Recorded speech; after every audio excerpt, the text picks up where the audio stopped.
Boa noite. Agora meu grupo vai relatar sobre o tema da história do direito civil no mundo e no Brasil. Ele é formado por mim, Maíra, pela Giovana, pelo Marlon, pela Ívila, pela Bianca e pelo Tiago. O direito civil é uma das vertentes do direito privado, cujo objetivo é determinar como as pessoas devem se relacionar entre si, ou seja, como elas devem agir em sociedade. Ele também regula as relações das pessoas e também os bens de que elas utilizam. O direito civil também ele é formado por normas reguladoras do direito e obrigações de ordem privada em relação às pessoas, às suas obrigações e suas relações enquanto indivíduos que participam de uma sociedade. O direito ele se divide em direito público e direito privado. O direito civil ele é um direito privado, ou seja, ele regula as relações entre indivíduos face aos seus interesses, ou seja, ele regula as relações de pessoa para pessoa. Já o direito público, ele regula as relações entre estados, por exemplo, entre países, já é mais no geral. O direito privado já é um direito mais específico. Um assunto muito debatido também é a diferença entre o direito e a justiça.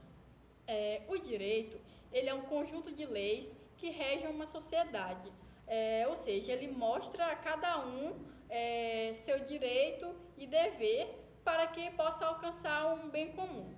A justiça ela é a virtude de dar a cada um o que é seu. Ela é subjetiva do direito. É como se o direito fosse a ação, o fazer, e a justiça fosse um sentimento. Então, através do direito, a justiça é posta em prática. Agora eu vou falar um pouco sobre justiça. Bom, a justiça ela tem um valor absoluto e também tem um valor variável. A justiça é o sentimento de expectativa de que uma ação seja tomada em relação a determinado fato.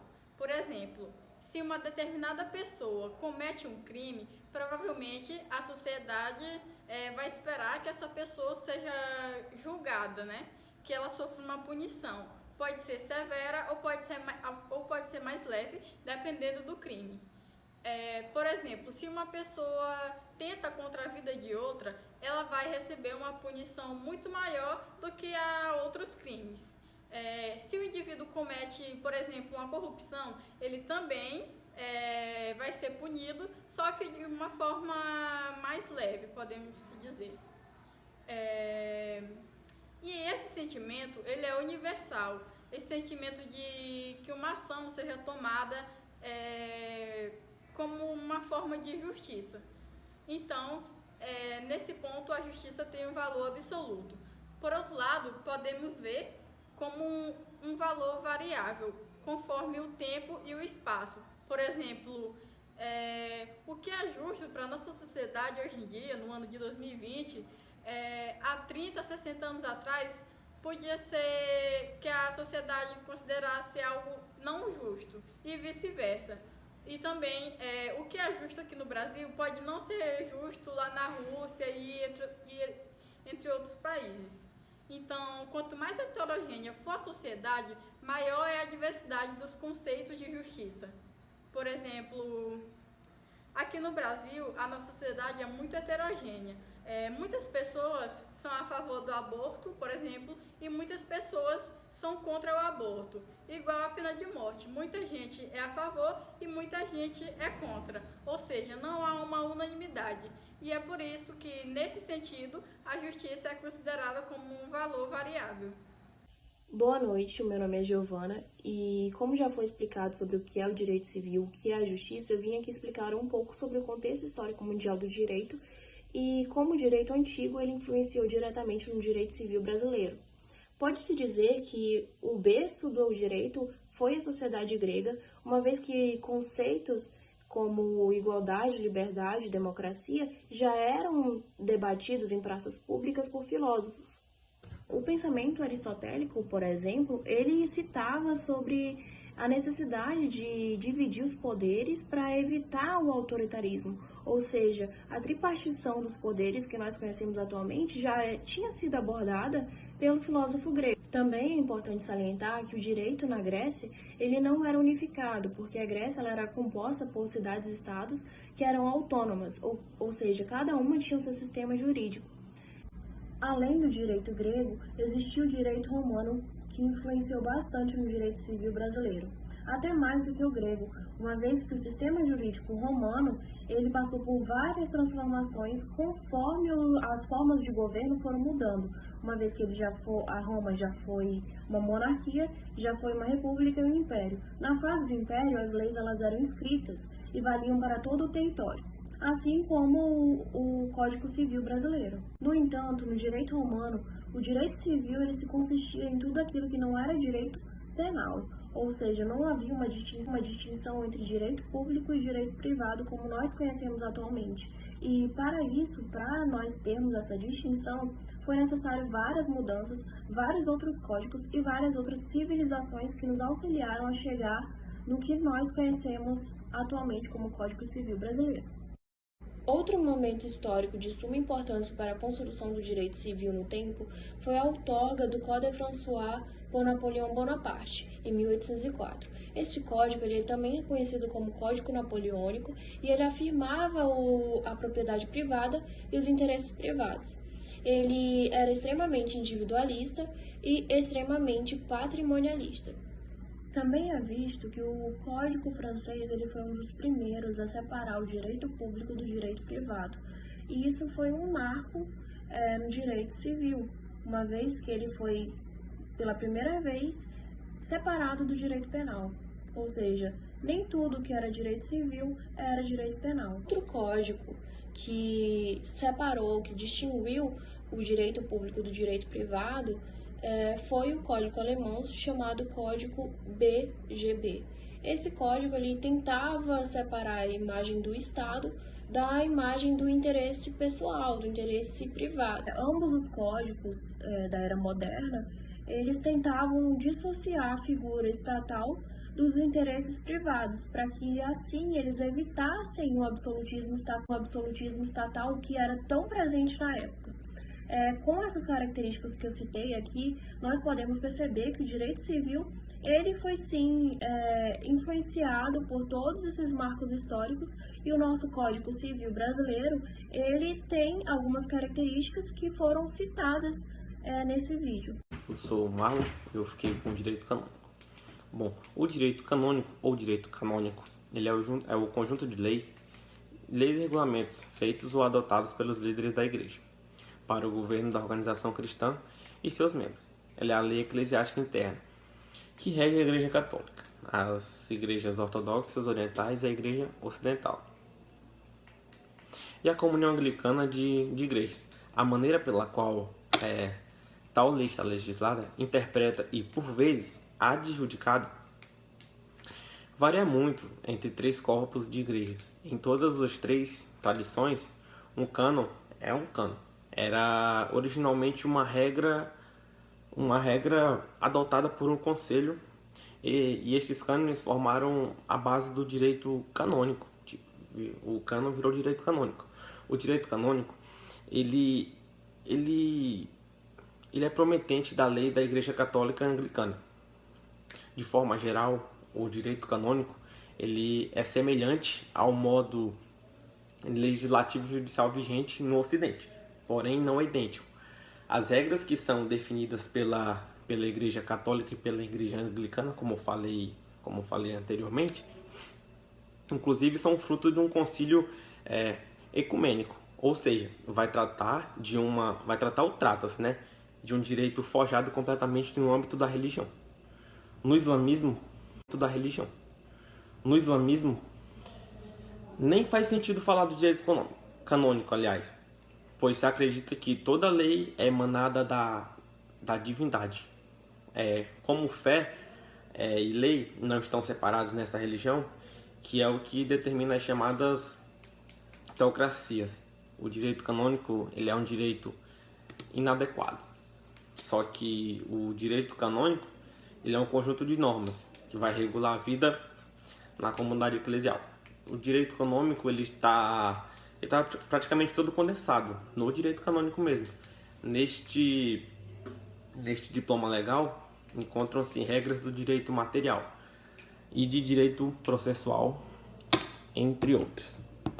Ao que tange a história do direito civil, é de extrema importância compreender os outros códigos anteriormente publicados, porque esses códigos eles vão exercer influência e servir de exemplo para os códigos que vão ser publicados posteriormente. Um dos códigos mais importantes de ser citado é o Código de Napoleão. Ele foi publicado em 1804, ele é um compilado de 36 leis divididas em 3 partes, e a primeira parte vai compreender as pessoas, a segunda parte vai compreender os bens, a terceira parte vai compreender as formas de adquirir propriedade. Esse código ele vai tentar conciliar o direito romano e o direito costumeiro.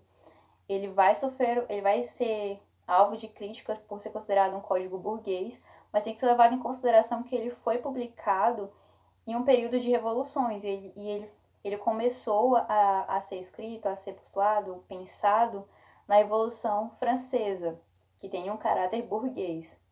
Esse código ele vai ser o primeiro código a fazer diferenciação entre direito público e privado, porque anteriormente o judiciário se comportava da seguinte forma: se não compreendia o direito penal, você era julgado pelo direito comum. E ele vai fazer essa diferenciação.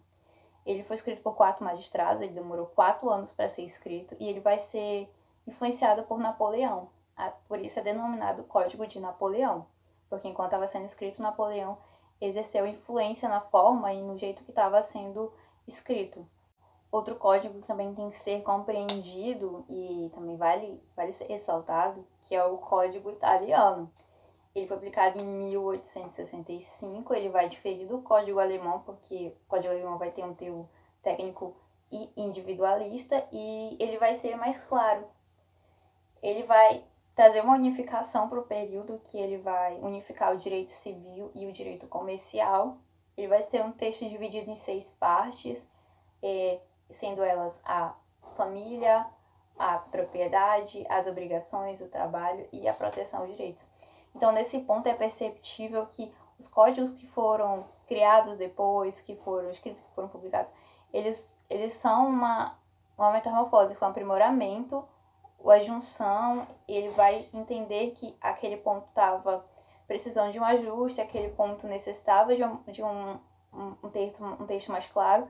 Então, é perceptível que essa evolução histórica do direito civil ela vai ser importante ser estudada para a criação, para a postulação de códigos que vão ser vigentes hoje na mente.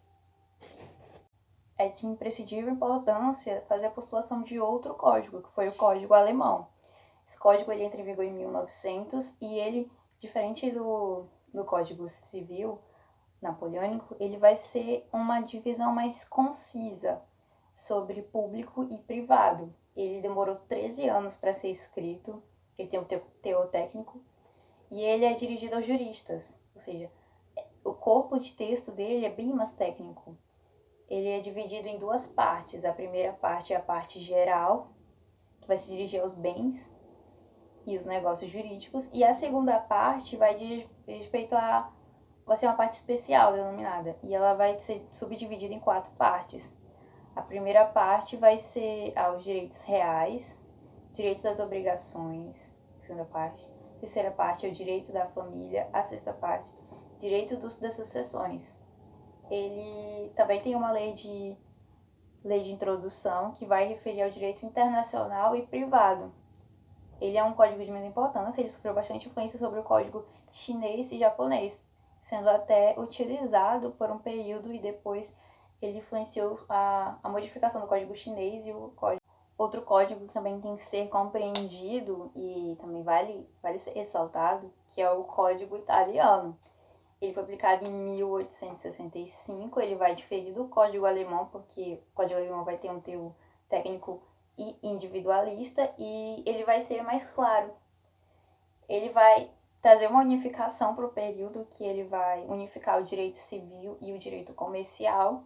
Ele vai ter um texto dividido em 6 partes, sendo elas a família, a propriedade, as obrigações, o trabalho e a proteção aos direitos.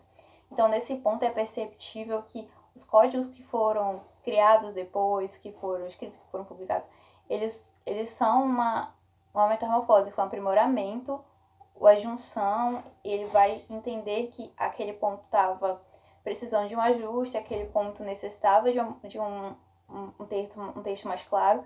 Então é perceptível que essa evolução histórica do direito civil, ela vai ser importante ser estudada para a criação, para a postulação de códigos que vão ser vigentes hoje na mente. O direito civil, durante esses 30 anos, ele passou por diversas reconstruções, diversas mudanças em seus traços ideológicos.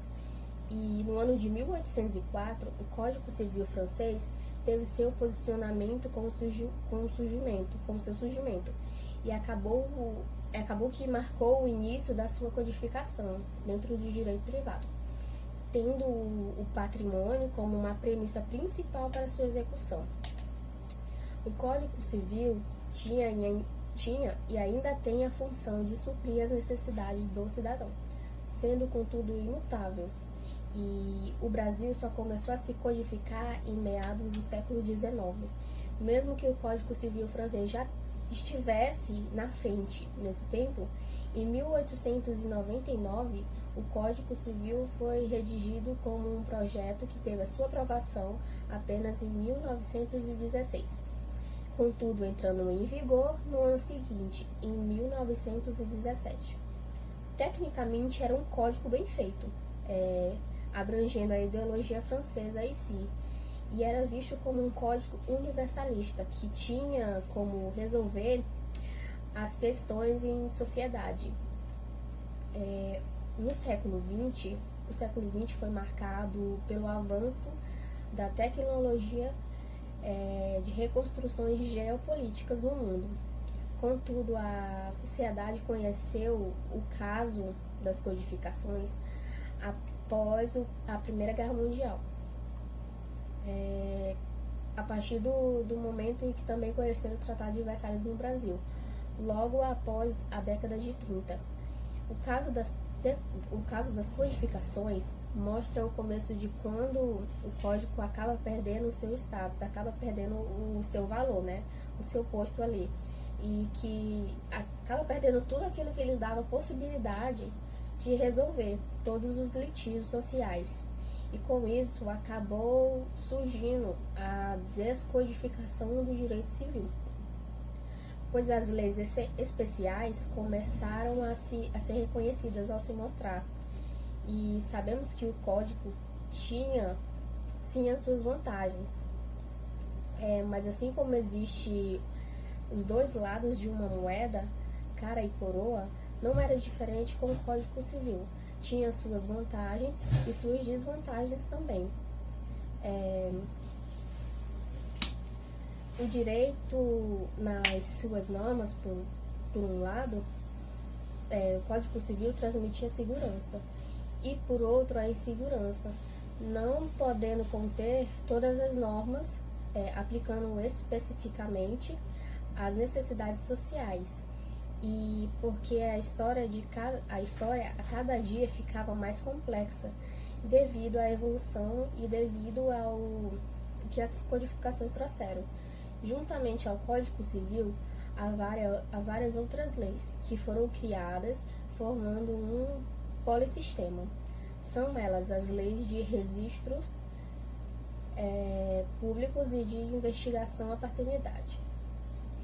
Saímos de um monossistema para um polissistema. O Código Civil, ao decorrer desses anos, ao decorrer desse tempo todo, acabou perdendo a sua importância com o anteprojeto que começou a ser escrito a partir de 1969, na ditadura citada pelo Miguel Reale, em 1997, e foi concretizada a influência da Constituição Federal de 88.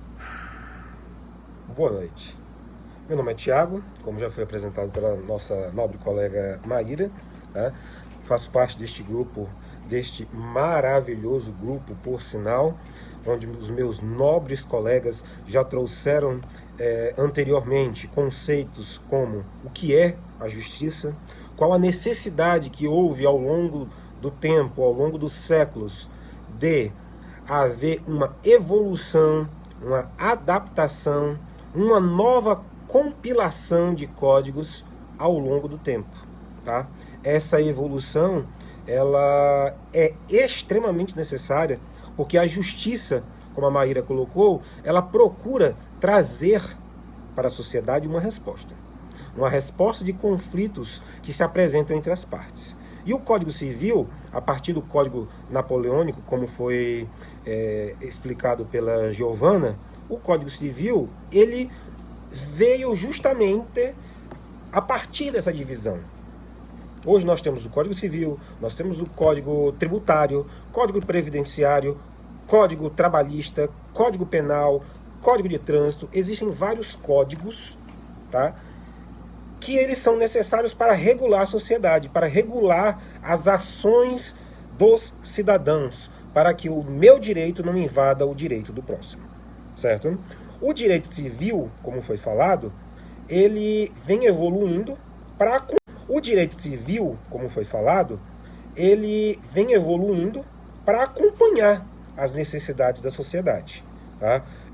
Há um tempo atrás, nunca poderia se pensar, por exemplo, em um direito penal com a especialidade, por exemplo, em informática, em crimes cibernéticos. Há aquelas pessoas que são usuárias de jogos de computador, jogos de celular, jogos de RPG, como World of Warcraft, como League of Legends, LoL ou WoW, né? Como Free Fire, Call of Duty, vários jogos onde você tem a capacidade de evoluir o seu personagem, de você ir adquirindo bens, tá? Que realmente valores monetários, onde você compra criptomoedas, você troca o seu dinheiro por criptomoedas e essas criptomoedas vão te permitir adquirir certos bens. O direito civil ele vem evoluindo por conta disso, porque a sociedade vai evoluindo. Com o Código de 1916, o Código Civil era muito individualista. Ele era muito individualista. Já o novo Código Civil brasileiro, com as transformações da sociedade que ocorreram principalmente depois de 1960 para cá, o que acontece? A sociedade ela começou a visualizar muito mais o coletivo, e não o individualismo. Porque a busca por um benefício coletivo, ela ajuda a sociedade, muito mais do que a questão do individualismo. Nós não iremos entrar em discussões quanto a tendências capitalistas, tendências comunistas ou não. O que temos como objetivo deixar claro aqui é que o novo Código Civil e todos os códigos civis que ocorreram ao longo do tempo tinham e buscam atender às necessidades ou os anseios da sociedade.